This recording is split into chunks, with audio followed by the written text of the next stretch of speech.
Bonsoir à tous, donc voici le troisième avis de marée de la saison 2013. Donc on a ce système dépressionnaire qui part de Terre-Neuve, on a vraiment une belle longueur, un beau fetch pour la longueur de la houle. Donc c'est bien ce système qui va générer la houle et pas la dépression qui va passer. Enfin bon, la dépression va bien sûr aider la houle à rentrer en manche, mais la houle va vraiment être générée par ce système dépressionnaire qu'on voit ici. Donc avec une longueur de houle qui pourrait être intéressant. Donc la longueur, je vous le rappelle, c'est la puissance des vagues. Donc on aurait trois marées sympathiques. Donc ça commencerait dimanche soir avec une mer du vent, donc une mer hachée. Donc là ce serait peut-être sympathique sur le sillon.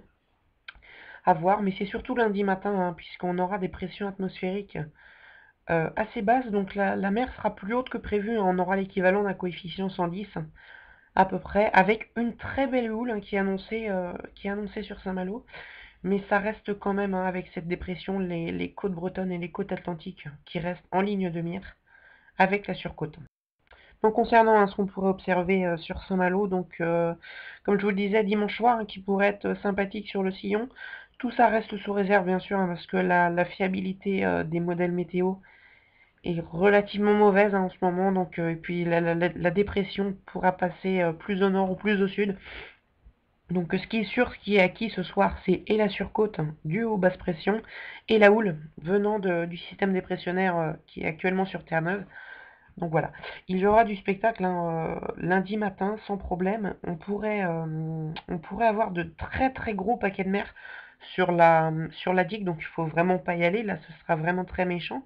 De gros paquets de mer comme l'épisode qu'on avait eu le 17 octobre 2012. Et donc au niveau de la cale de Rochebonne aussi, on pourra avoir énormément d'eau à remonter le boulevard. Donc là, ce sera à voir, je pense, et également à surveiller le seul endroit sur Saint-Malo où il n'y a aucun remblai, c'est juste à droite de la brasserie du Sillon. Puisque avec la hauteur d'eau qu'on va avoir, si la longueur de la houle est suffisante, des vagues très longues pourraient laisser énormément d'eau sur la route. On peut avoir facilement 50 cm d'eau à cet endroit sur la route, à chaque vague. Donc ça, c'est un point qui reste à surveiller. Donc concernant cette grande marée qui commencera donc ce dimanche 10 février, donc avec un coefficient 104, moi je serai comme d'habitude pour sonner les passages à marée montante. Donc le passage du petit B se fera recouvrir à 15h35 dimanche, le passage du grand B à 16h30, le fort national se fera entourer à 17h30. Par contre, dimanche, ces horaires que je viens de vous donner sont les horaires théoriques de la marée, mais avec les pressions atmosphériques, comme je vous le disais, qui pourraient être suffisamment basses pour surélever le niveau de la mer, ces horaires pourraient être avancés d'une dizaine, voire d'une quinzaine de minutes.